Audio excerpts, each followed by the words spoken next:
Assalamualaikum warahmatullahi wabarakatuh. Waalaikumsalam warahmatullahi wabarakatuh. Bismillahi walhamdulillah, wassalatu wassalamu ala sayyidina rasulillah, sayyidina wa maulana Muhammad ibn Abdullah wa ala alihi wa sahbihi wa mawalah. أما بعد سبحانك لا علم لنا إلا ما علمتنا إنك أنت العليم الحكيم لا حول ولا قوة إلا بالله العلي العظيم. Saudara-saudara kaum muslimin rahimakumullah, satu-satunya manusia yang dalam Al-Quran sudah mendapat jaminan ampun dari seluruh dosa yang pernah dikerjakan cuma Rasulullah orangnya. Quran yang menjanjikan liyaghfira lakallahu ma taqaddama min dzambika wa ma ta'akhkhar. Wahai Muhammad, dosamu yang dahulu, dosamu yang sekarang, dosamu yang akan datang kalau memang ada, seluruhnya sudah mendapat jaminan ampun dari Allah Subhanahu wa taala. Orang yang nyata-nyata sudah mendapat jaminan ampun dari segala dosa ini, ibadahnya luar biasa. Luar biasa bagaimana? Sejarah menceritakan beliau kalau sholat malam sampai bengkak kakinya karena rajin sujud. Aisyah menceritakan, satu malam selesai sholat isya saya akan tidur. Saya lihat suami saya sedang sholat, maka saya pun tidur. Tengah malam saya terbangun dari tidur, saya lihat suami saya masih sholat juga. Saya tidur lagi. Menjelang sepertiga malam yang akhir saya bangun, saya lihat masih sholat juga. Saya hampiri beliau. Saya tanya setelah sholatnya usai, "Bang," kata Aisyah, "ada apa yang?" Kata baginda Rasul, "Sebab beliau itu," jangan senyum kalau saya katakan yang di sini, sebab beliau itu pandai sekali menyenangi hati istrinya. Panggilan kelihatannya sepele, tapi bisa menghidupkan keharmonisan dalam rumah tangga. Beliau apabila memanggil Siti Aisyah dengan kalimat Humaira, "Ya Humaira," wahai yang pipinya kemerah-merahan. Cantik sekali panggilannya untuk istrinya.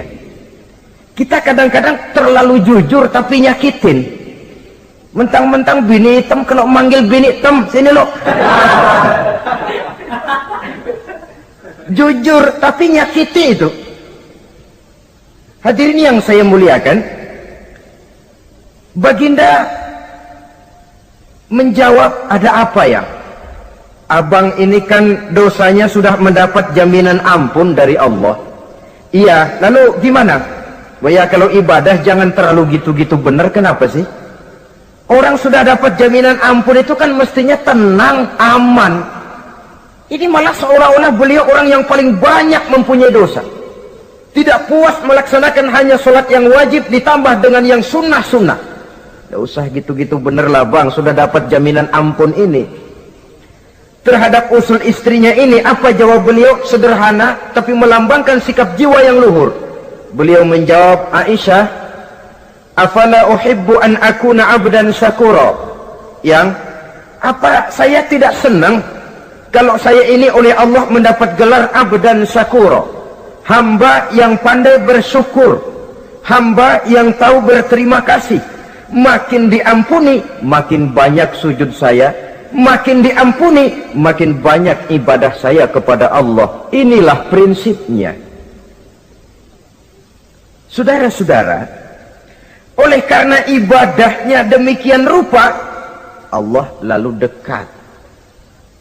Oleh karena Allah dekat, perjuangan beliau itu, walaupun Quraisy melakukan segala macam cara dan usaha, mengeluarkan segala daya dan dana, kemampuan dan kekuasaan, tidak pernah berhasil mematahkan, walaupun berhasil menekan perjuangan baginda Rasulullah sallallahu alaihi wasallam.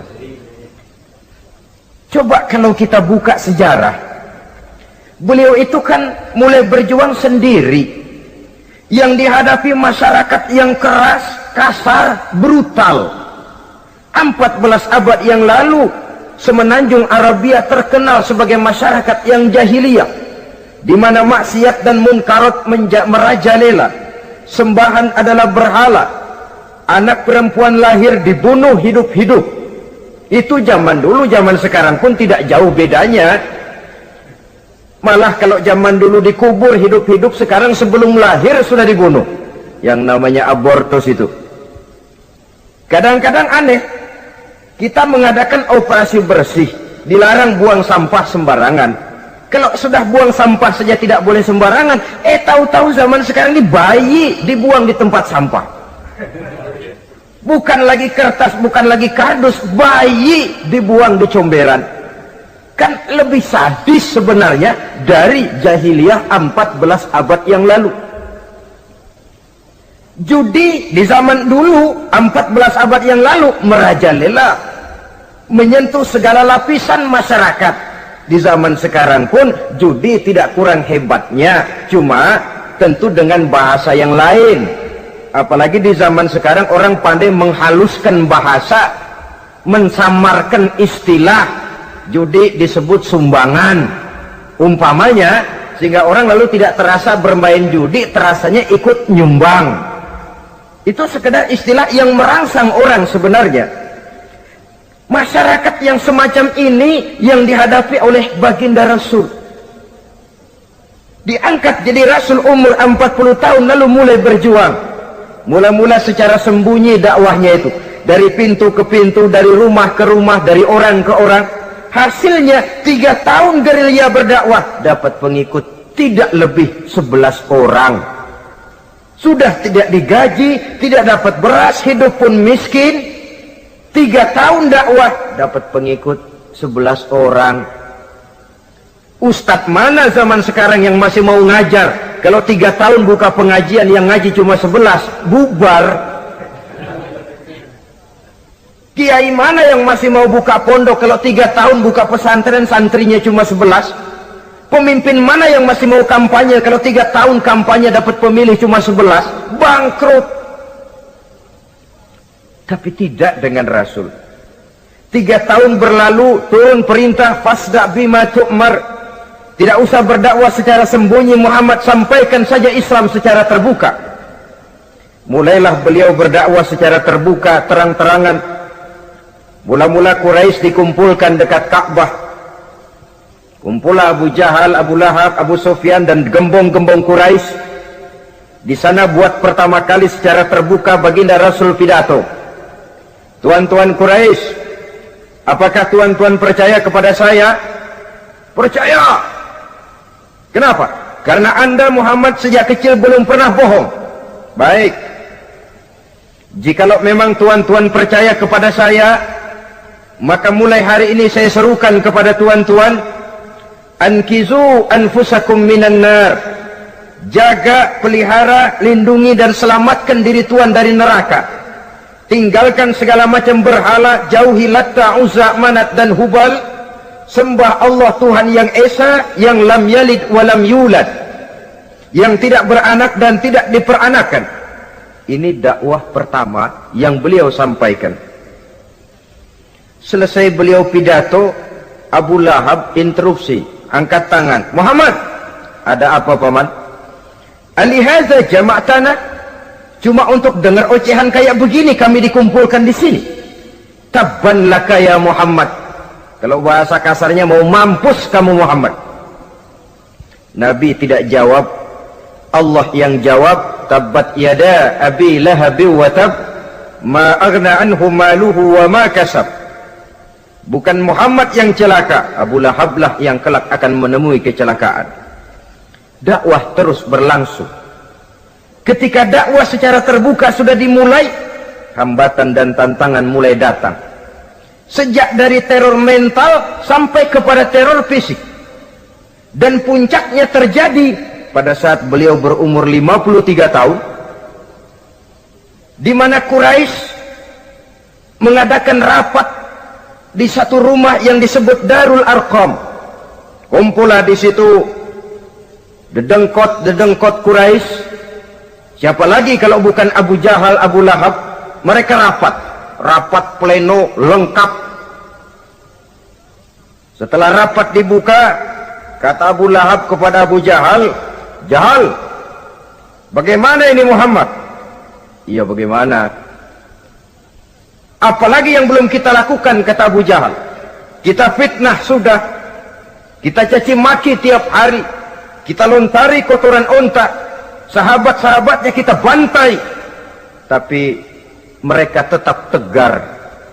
"Iya," kata Abu Jahal, "dan sekarang ini sahabatnya sebagian berangsur-angsur sudah hijrah ke Madinah. Ini pertanda Islam akan berkembang di kota Madinah. Kalau nanti dia berhasil di Madinah lalu menyerbu ke Mekah, alamat habis kita gulung tikar." "Makanya," kata Abu Jahal, "makanya apa? Makanya dari dulu juga saya bilang, kempesin aja itu." Jadi kalau bahasa okemnya kan begitu toh. "Bunuh saja Muhammad, bunuh." "Iya, soal bunuh sih gampang," kata Abu Lahab. "Tapi Muhammad kan tidak keluar dari batu. Dia punya keluarga, sanak famili dan handai tolan. Kalau keluarganya menuntut balas, bagaimana ini?" "Gampang. Kita kan banyak punya suku. Tiap-tiap suku kan punya juara, tukang-tukang pukul. Sewa saja, tiap suku ambil tukang pukulnya, kita kepung rumah Muhammad, bunuh sama-sama. Kalau keluarganya akan menuntut balas, dia akan berhadapan dengan seluruh suku yang ada di semenanjung Arabia ini. Bagaimana, setuju?" "Setuju." "Nah, sudah. Kapan kita bunuh Muhammad?" "Kapan lagi? Tidak usah buang waktu. Besok malam." "Ya, besok malam kita bunuh Muhammad. Tapi awas, semua yang ikut rapat di sini, ingat baik-baik, ini rahasia negara. Besok malam kita akan membunuh Muhammad. Siapa yang berani membocorkan rahasia negara ini, supersip, dianggap menghambat program Quraisy. Itu nanti dijatuhi hukuman berat ya. Jaga rahasia baik-baik bahwa besok malam kita akan membunuh Muhammad. Sanggup?" "Sanggup." Rapat selesai. Hadirin boleh bubar ke rumah masing-masing. Pulang. Namanya manusia, bocor juga rahasia ini. Begitu pulang, cerita sama istrinya, "Bu, anu loh Bu." "Apa Pak?" "Saya tadi ikut rapat." "Rapat apa tuh Pak?" "Besok malam akan ada pembunuhan." "Pembunuhan?" "Pembunuhan." "Siapa toh yang mau dibunuh?" "Muhammad." "Tapi jangan bilang-bilang ya, ini rahasia negara." "Ini rahasia negara Bu, jangan bilang-bilang." "Iya Pak, iya." Nah, besok pagi istrinya ngobrol sama tetangganya, "Mbak Ayu, tahu nggak?" "Apa toh?" "Nanti malam akan ada pembunuhan." "Siapa yang mau dibunuh?" "Muhammad." "Loh, sampean tahunya dari mana?" "Suami saya ikut rapat." "Tapi jangan bilang-bilang ya Bu ya, ini rahasia negara. Jangan bilang-bilang, nanti yang satu sampaikan lagi, jangan bilang-bilang, terus jangan bilang-bilang." Akhirnya berita tersebar, sehingga pagi hari itu sebagian besar penduduk Mekah sudah tahu kalau nanti malam akan ada pembunuhan. Maka lepas zuhur, Mekah itu mulai tegang. Yang simpati, "Aduh, kasihan Muhammad, nanti malam akan dibunuh." Yang tidak senang, "Mampus, biar dia rasain, ntar malam." Saudara-saudara, begitu maghrib berbunyi sudah, udara mulai gelap, penduduk Mekah sudah kunci pintu seperti ada jam malam. Sepi, sesepi-sepinya. Tutup pintu, kunci, bukan tidur, ngintip dari dalam. Lepas jam 8 malam, makin tegang. Masing-masing penduduk ngintip dari pintunya. Sudah berangkat belum orang yang mau bunuh Muhammad? Sudah berangkat belum? Kira-kira jam 9 ini, tukang-tukang pukul lewat mau ngepung rumah Muhammad untuk membunuh beliau. Begitu masuk Mekah, penduduk sudah kunci pintu, tapi mereka tahu kalau semua ngintip.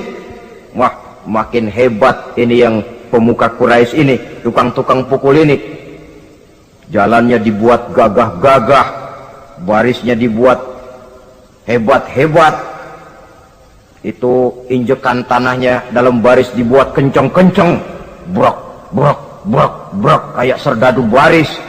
Lewat dekat rumah penduduk pakai batuk lagi. yang dari dalam ngintip makin ciut. Wah, ini dia yang mau bunuh Muhammad ini. Sampai di rumah Nabi, dikepung rumah Nabi, di pagar betis.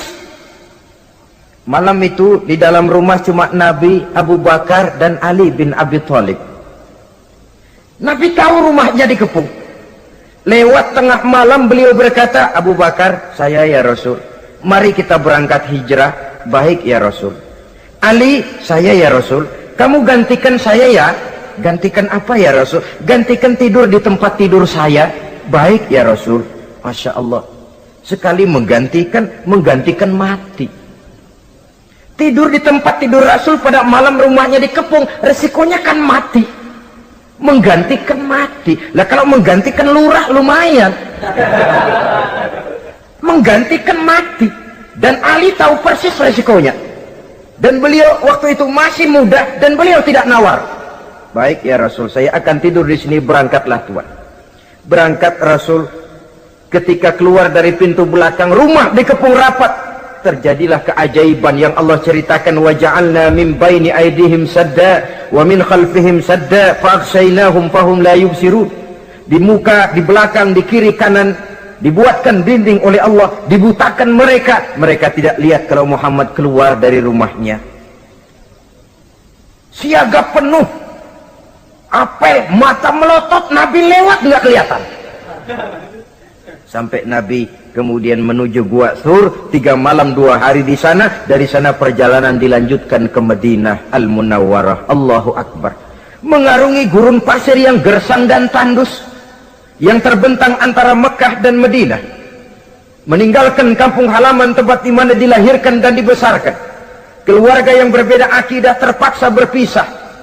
Kok kuat? Kok bisa? Kok sanggup? Di mana rahasia kekuatannya? Beliau punya sandaran vertikal, ibadahnya kepada Allah. Dengan bahasa kita sekarang, beliau punya backing. Backingnya tidak kepalang tanggung, yang serba maha.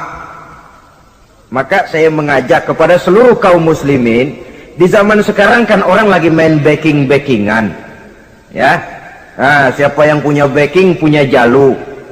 Saya cuma mengajak, kalau mau cari backing jangan kepalang tanggung, carilah backing yang serba maha. Maha gagah, maha tahu, maha adil, maha bijaksana, maha segala-galanya. Dan dialah Allah subhanahu wa ta'ala. Saudara punya backing kolonel, tanggung. Nanti dia pensiun habis. Yang kolonel saja tanggung, apalagi yang kopral. Kalau mau cari backing, carilah backing yang serba maha, Allah azza wa jalla. Caranya tentu dekat kepadanya. Untuk dekat kepadanya melalui jalur yang sudah diatur olehnya, melalui Rasulullah sallallahu alaihi wasallam, yaitu salat, ibadah.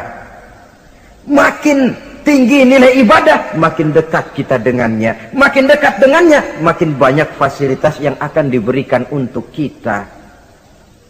Saudara pegawai negeri ingin cepat naik golongan, itu caranya 2. Pertama, jam kantor disiplin.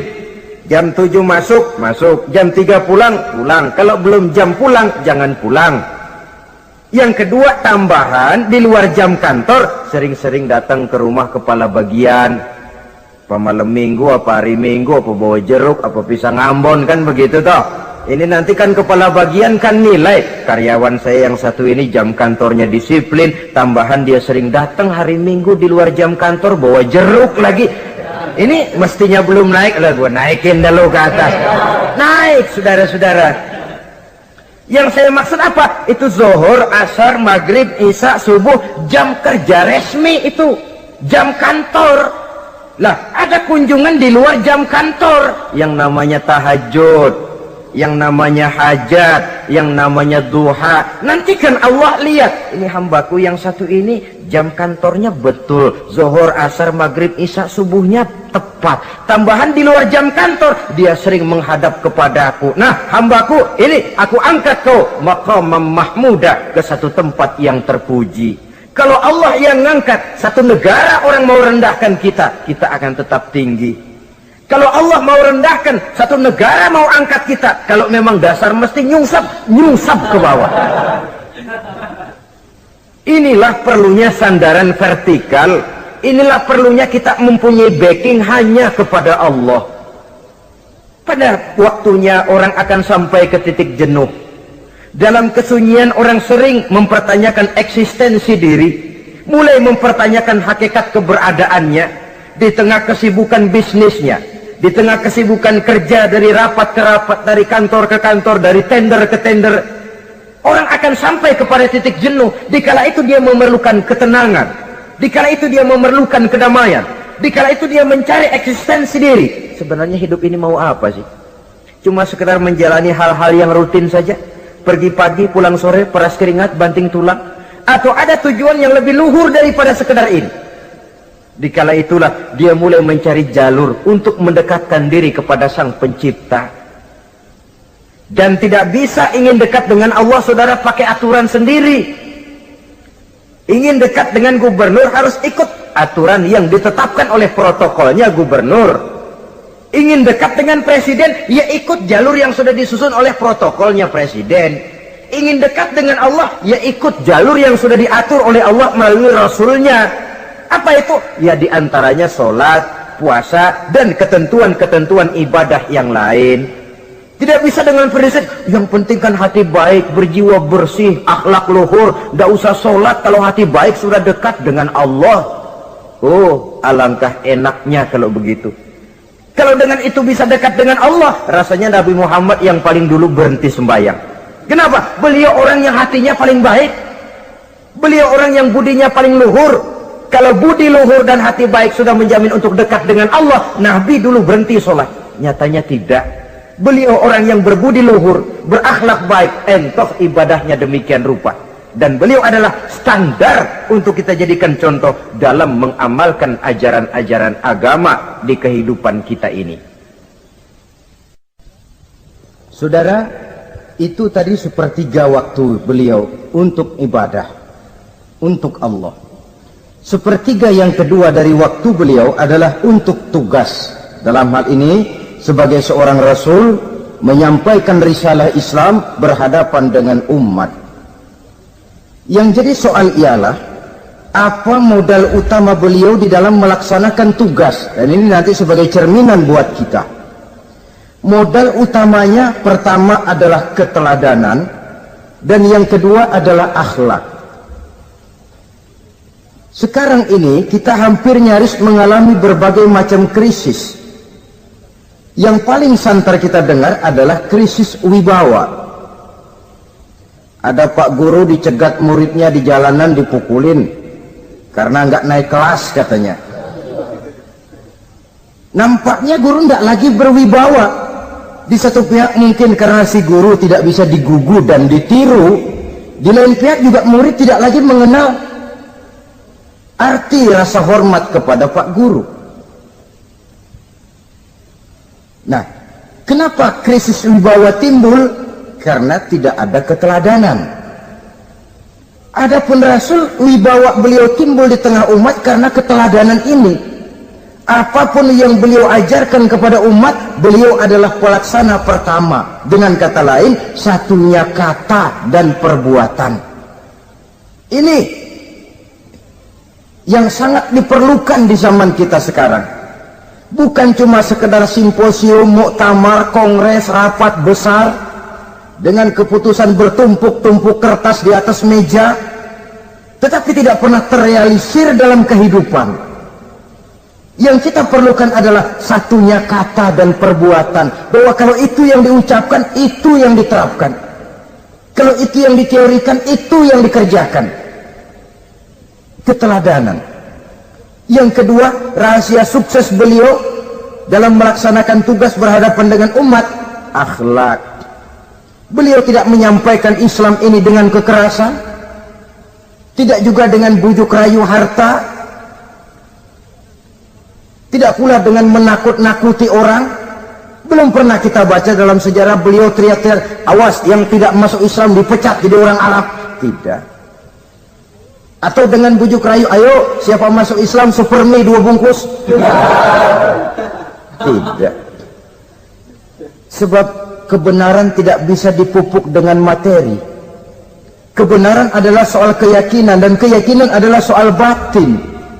Orang yang beragama karena tertarik kepada super mie, orang yang beragama karena tertarik kepada pakaian, kepada obat-obatan, nilai imannya dipupuk dengan materi. Dan usaha seperti itu sama saja dengan menegakkan benang basah. Dia percaya kepada sesuatu yang dia tidak mengerti.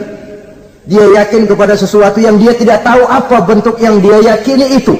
Alangkah malang dan kasihannya orang yang beragama seperti ini. Tidak demikian dengan Rasul. Islam ini adalah satu keyakinan. Keyakinan terhadap kebenaran hanya bisa ditegakkan dalam nurani manusia yang paling mendasar. Karena itu dia tidak bisa dipaksakan. Dan itu pula sebabnya Quran punya prinsip la ikraha fid din. Tidak ada paksaan dalam beragama. Mau Islam silakan, tidak mau Islam silakan. Allah tidak memaksa. Tapi ayat ini jangan disalah pakai. Tidak pernah sholat, ditanya orang, kamu kan Islam kok enggak sholat? La ikraha fid din dong. Salah pakai. Yang tidak ada paksaan dalam beragama itu untuk orang di luar Islam. Kepada tuan-tuan di luar Islam, la ikraha fid din, tidak ada paksaan masuk Islam. Tapi kalau sudah masuk ke dalam Islam, maka berlaku peraturan Islam. Contohnya begini saja, tidak ada paksaan masuk ke rumah saya. Itu mau masuk silahkan, tidak mau masuk tidak ada urusan. Tapi sekali saudara masuk ke rumah saya, saudara harus ikut tata tertib yang ada di dalam rumah saya. Kira-kira beragama itu begitu. Tidak ada paksaan masuk Islam. Tapi sekali saudara masuk Islam, maka berlaku peraturan Islam untuk kehidupan saudara. Jadi la ikraha fid din ini buat orang di luar garis. Allah tidak maksa-maksa orang mau masuk Islam mau tidak, silahkan saja. Tapi ketika orang mendapat hidayah masuk ke dalam Islam, peraturan Islam berlaku dalam kehidupannya. Saudara hadirin kaum muslimin rahimakumullah, akhlak. Mari kita lihat lebih jauh bagaimana sih akhlak beliau yang mulia itu. Allahu Akbar. Kalau orang berakhlak kepada teman, itu sih biasa. Tapi berakhlak kepada musuh, ini yang luar biasa. Ini yang agaknya Allah saja memuji beliau. Wa innaka la'ala khuluqin azim. Engkau Muhammad benar-benar berada di atas budi pekerti yang luhur dan terpuji. Kalau saya baik kepada orang yang memang baik kepada saya, logis toh, wajar, memang harusnya. Tapi berbuat baik kepada orang yang jahat terhadap saya, ini yang tidak setiap orang bisa. Nah, sebab itu saya tidak ingin menceritakan akhlak beliau kepada sahabat, namanya juga kepada sahabat. Saya akan kutip beberapa riwayat yang menceritakan bagaimana akhlak beliau kepada orang yang nyata-nyata memusuhinya. Berbagai riwayat menceritakan bagaimana beliau ketika di Taif dilontari orang dengan batu, yang melontari beliau malah mendapat doa, Allahumma hdi qaumi fa innahum la ya'lamun. Ya Allah, berikan hidayah, berikan petunjuk kepada yang mereka yang melontari saya dengan batu, karena mereka tidak tahu. Kalau saja mereka tahu, mereka tidak akan melontari saya dengan batu. Ya Allah, berikan hidayah kepada mereka. Padahal ketika itu malaikat Jibril menawarkan jasa, Muhammad, kalau kamu mau orang yang melontari kau dengan batu itu hancur, saat ini juga saya angkat Jabal Uhud, saya timpakan mereka biar mati semua. Mau Muhammad? Jangan Jibril, mereka tidak tahu.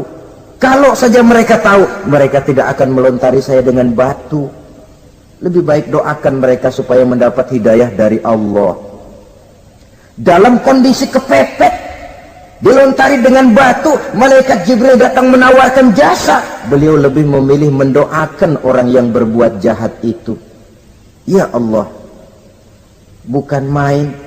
Umumnya kita kan kalau lagi kepepet ada yang nolongin, girang bener.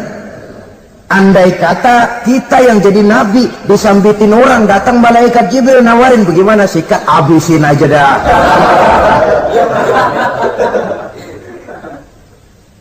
Ini akhlak kepada musuh. Ketika beliau selesai sholat zuhur, istirahat rebah-rebah, tidur-tiduran di bawah pohon kurma, datang orang kafir yang bernama Daksur yang sudah lama mengintip-ngintip, mencabut dan menghunus pedang. Muhammad, kalau ini saat saya tebas batang lehermu, siapa yang akan menolong engkau? Tidak ada. Yang akan menolong saya Daksur? Iya, Allah yang akan menolong saya. Mendengar Allah, Daksur gemetar, keringat dingin bercucuran, pedang jatuh ke bawah, diambil oleh Rasul pedangnya, dibalikkan ke leher Daksur.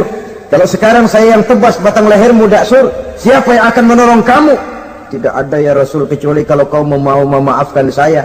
Baik, ambillah kembali pedangmu, kau saya maafkan, dan jangan ulangi lagi perbuatan semacam ini. Lain saat beliau sedang tawaf, diikuti oleh seorang Quraisy kafir. Sambil tawaf, ini kafir Quraisy sudah bawa pisau. Dia pikir, nanti di satu sudut yang agak gelap saya tikam Muhammad dari belakang, saya bunuh dia. Jadi kafir ini pura-pura ikut tawaf. Jahatnya orang kafir itu kan begitu, tawaf ya ikut pura-pura tawaf, ada kesempatan sikat dari belakang. Putaran pertama belum ada kesempatan, putaran kedua makin tegang. Pokoknya begitu tempat agak gelap, cabut pisau, hantam saja sudah Muhammad, biar mati sekali di sini. Dan Nabi tahu, oh ini asisten pribadi malaikat Jibril, masih tahu tuh. Jadi malaikat Jibril memberitahu, awas Muhammad, itu di belakangmu orang cuma pura-pura tawaf, dia bawa pisau mau bunuh kamu, hati-hati Muhammad, Roger ganti gitu.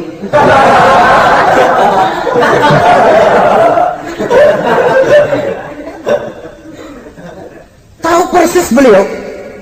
Sampai di satu sudut yang gelap, si kafir ini mencabut pisau. Nabi nengok ke belakang, menoleh Nabi. Begitu menoleh, Quraisy ini kan ketangkep basah, bahasa Arabnya yumsak mablul katanya, ketangkep basah, grogi, salah tingkah, garuk nggak gatel, kasihan melihatnya sudah. Ya namanya orang ketangkep basah itu, mau alasan apa? Nggak beralasan ya, harus merasa harus membela diri, gemetar nggak karu-karuan. Kata Nabi senyum. Mau apa, Mas? Anu Rasul, ini anu apa? Anu. Sudah, saya kan tahu kamu mau bunuh saya toh. Sudah, saya sudah tahu kok. Kamu jangan pura-pura. Kamu kan mau bunuh saya kan? Terus terang saja. Iya Rasul, iya. Sekarang gimana? Enggak berani Rasul. Minta maaf saja. Ya kalau sudah kamu minta maaf begitu, sudah kamu pulang sana, jangan diulangi lagi ya. Begitu mudah beliau memaafkan orang yang nyata-nyata mau menghabisi nyawanya, sepanjang itu belum terwujud, sepanjang itu belum terbentuk dalam artian real. Sangat mudah beliau memaafkan orang. Saudara hadirin kaum muslimin rahimakumullah, pemaaf, lapang dada, toleransi, menghargai pendapat para sahabatnya, ini sederetan dari akhlak yang terpuji. Sehingga karena keluhuran akhlak inilah yang menyebabkan orang tertarik masuk ke dalam Islam. Beliau berprinsip apa? Basiru wala tunaffiru, yasiru wala tu'asiru.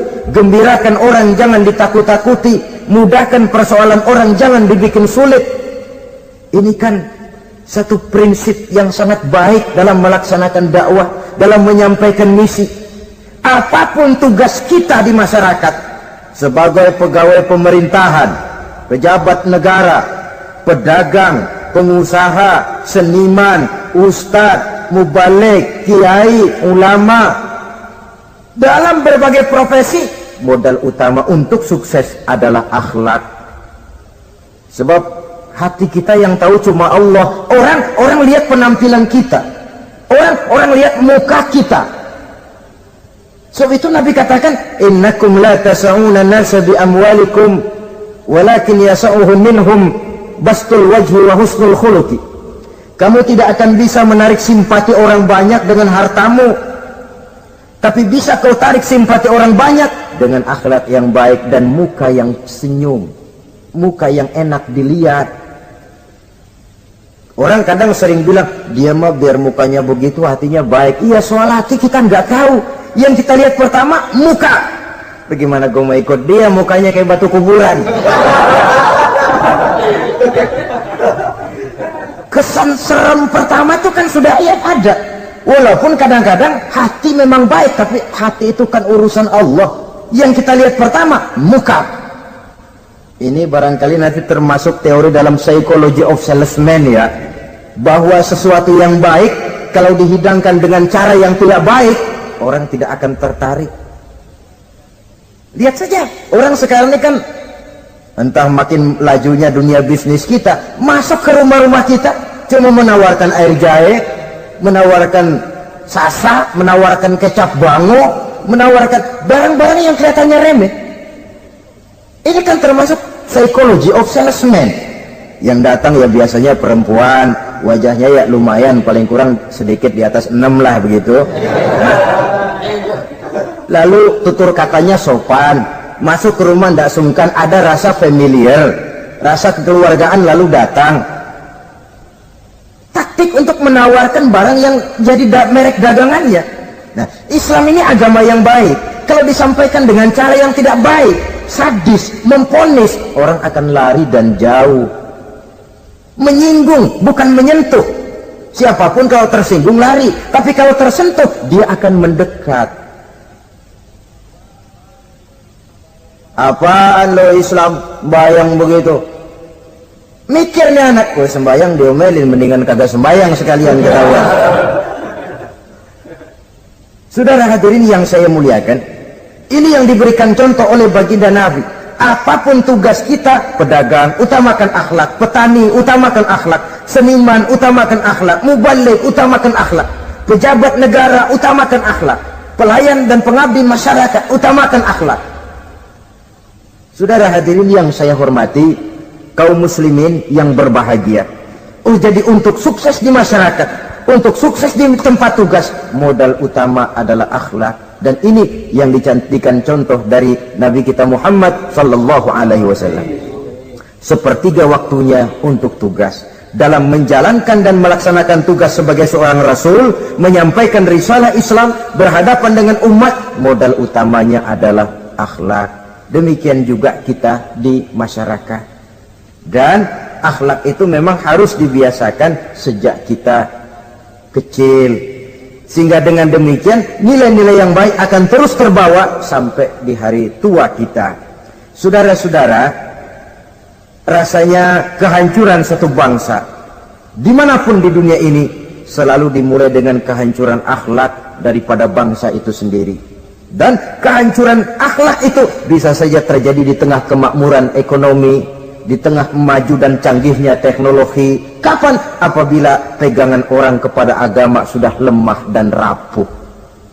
Kita tengok di negara-negara di sebelah barat kita, kemajuan teknologi yang tidak diimbangi dengan kuatnya pegangan orang kepada agama telah melahirkan budaya-budaya yang merendahkan martabat manusia.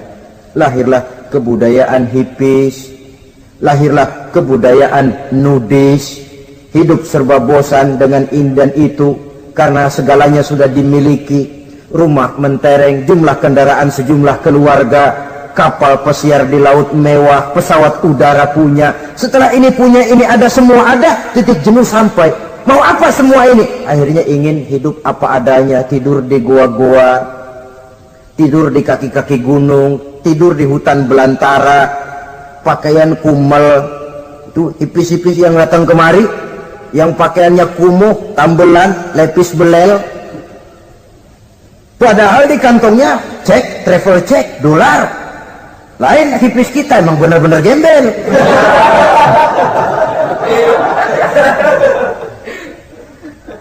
Merasa jenuh, merasa bosan.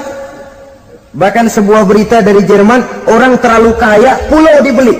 Di pulau itu dia bikin satu klub yang bernama klub nudis. Setiap anggotanya boleh masuk ke pulau itu dengan catatan tidak boleh pakai pakaian selembar pun, alias bugil, telanjang bulat. Sudah telanjang bulat itu. Dan di sana berlakulah apa yang disebut serba boleh.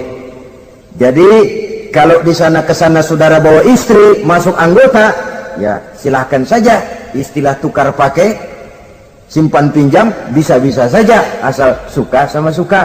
Asal perbuatan yang dianggap tidak merugikan orang lain, suka sama suka, sudah tidak bisa dituntut oleh norma yang berlaku.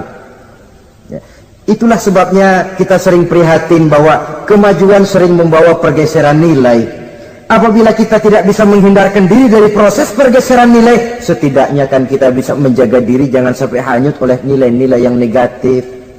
Akhlak, baik sebagai muslim, baik sebagai bangsa Indonesia yang berkepribadian luhur, itu merupakan cerminan kita. Saya prihatin, belum lama diselenggarakan kontes bibir terindah. Kontes bibir terindah itu kira-kira apa manfaatnya? Apa yang jadi ukuran? Dan bukankah bibir karunia Tuhan? Ya kalau yang bibirnya mungil bisa ikut kontes lah, kalau yang jebleh gitu.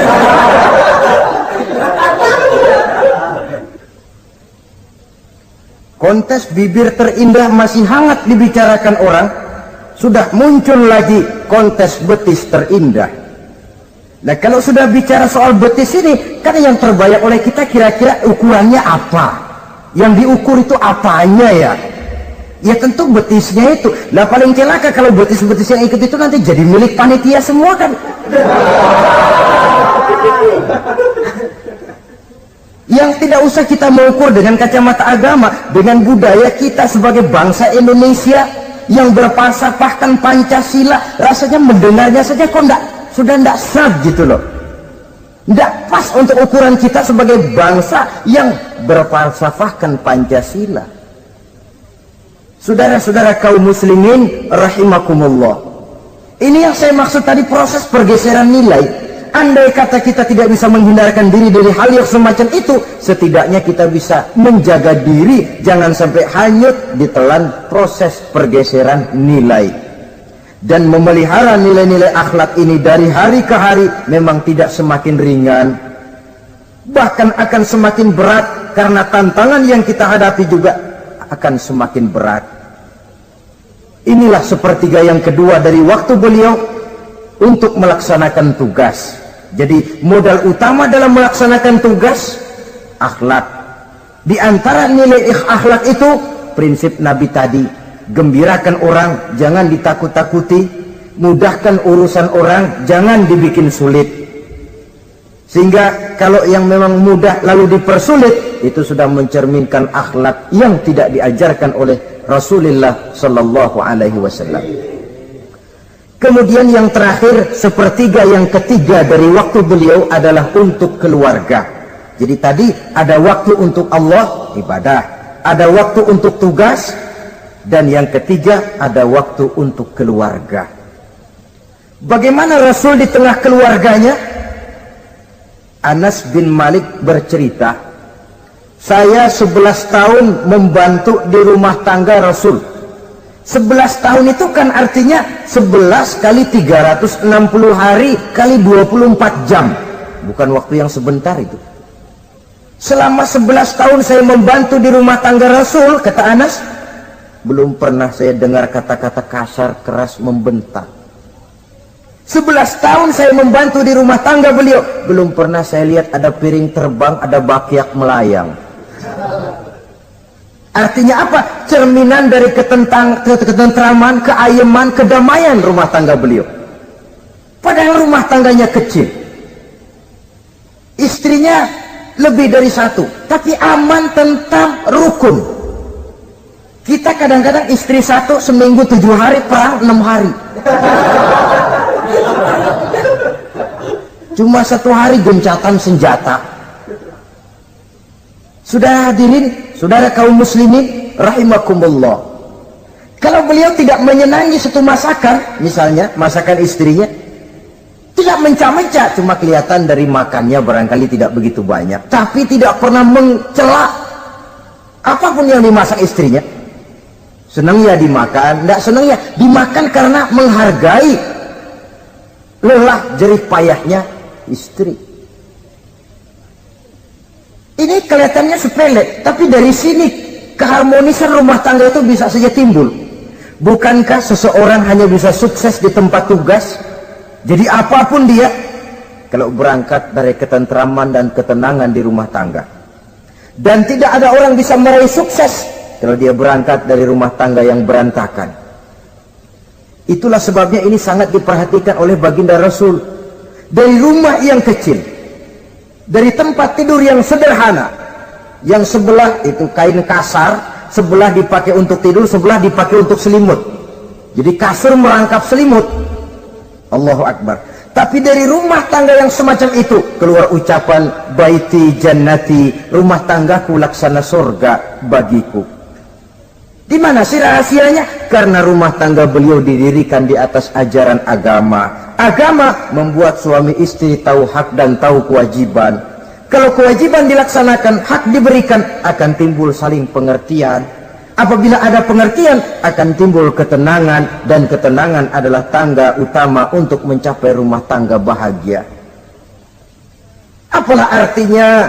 Seperti banyak istilah orang, rumah bertingkat, uang banyak berlipat-lipat, kendaraan serba mengkilat, istri pun cantik memikat, kadang-kadang jumlahnya 4, tapi tiap hari kiamat. Tidak pernah ada ketenangan dan kedamaian di rumah itu. Saudara hadirin, lebih celaka lagi sudah rumah gubuk berantem melulu. Sudah kiamat itu, sudah kiamat. Jadi dengan adanya pelaksanaan kewajiban, pemberian hak, timbul pengertian. Pengertian membawa ketenangan. Suami keluar rumah, istri tenang di rumah. Suami meninggalkan istri pun hatinya tenang dan tentram, tidak was-was, tidak berpikiran nanti kalau saya lembur ini istri ngompreng, tidak. Si istri pun lega melepas suami karena ada keterbukaan. Ini kan menurut angket terakhir loh ya, yang diadakan oleh beberapa majalah di ibu kota ini, di ibu kota katanya, dari sejumlah laki-laki yang disebarkan angket, ternyata jika ada 3 laki-laki, 2 nyeleweng. Jadi angka penyelewengan itu 2/3 dari jumlah laki-laki itu menyeleweng katanya.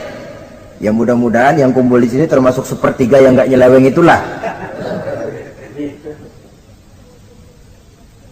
Dan tidak semua bentuk penyelewengan itu karena alasan ekonomi, bukan pula karena alasan ketidaksetiaan istri, tapi merupakan cerminan dari sikap hidup di mana orang jauh dari nilai-nilai agama, sehingga penyelewengan itu dianggap sesuatu yang manusiawi, biasa-biasa saja, bahkan kadang-kadang ikut membentuk status sosial, melahirkan kebanggaan. Innalillahi. Orang kalau sudah bangga nyeleweng bangga, nah, itu kiamat sudah. Sama saja bikin dosa ketawa, waduh, itu malaikat gemes benar. Udah bikin dosa cengengesan, cengir, udah ada rasa nyesel, udah ada rasa takut, udah ada rasa bersalah, biasa gitu. Saudara hadirin yang saya muliakan, ini kan cerminan dari rapuhnya pegangan orang kepada agama. Jadi untuk membina rumah tangga yang bahagia ini, 1/3 dari waktu untuk di tengah keluarga menghidupkan nilai-nilai agama di rumah tangga kita. Oleh karenanya, pada bagian akhir dari pertemuan yang singkat ini, saudara-saudara, saya mengajak, marilah pandai-pandai membagi dan mengatur waktu. Ada waktu untuk Allah, ada waktu untuk tugas, ada waktu untuk keluarga. Syukur kalau ada keseimbangan. Tapi kalau tidak, istilah usul fikih itu tatimul aham minal muhim, mendahulukan yang terpenting dari yang penting.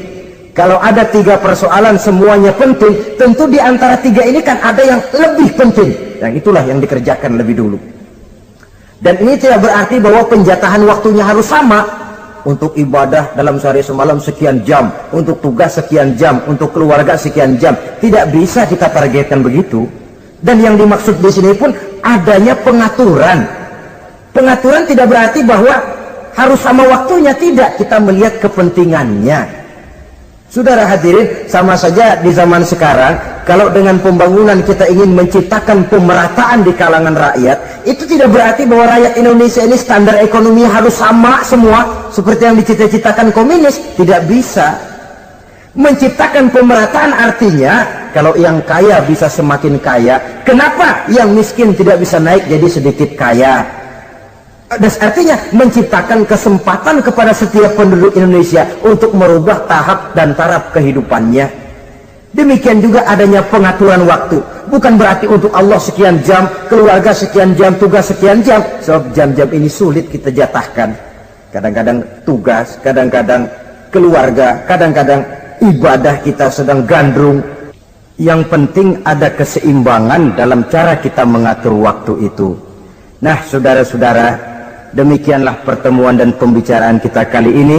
Terima kasih atas segala perhatian. Mohon maaf atas segala kekurangan. Usikum wa nafsi bitaqwallah. Wassalamualaikum warahmatullahi wabarakatuh. Waalaikumsalam.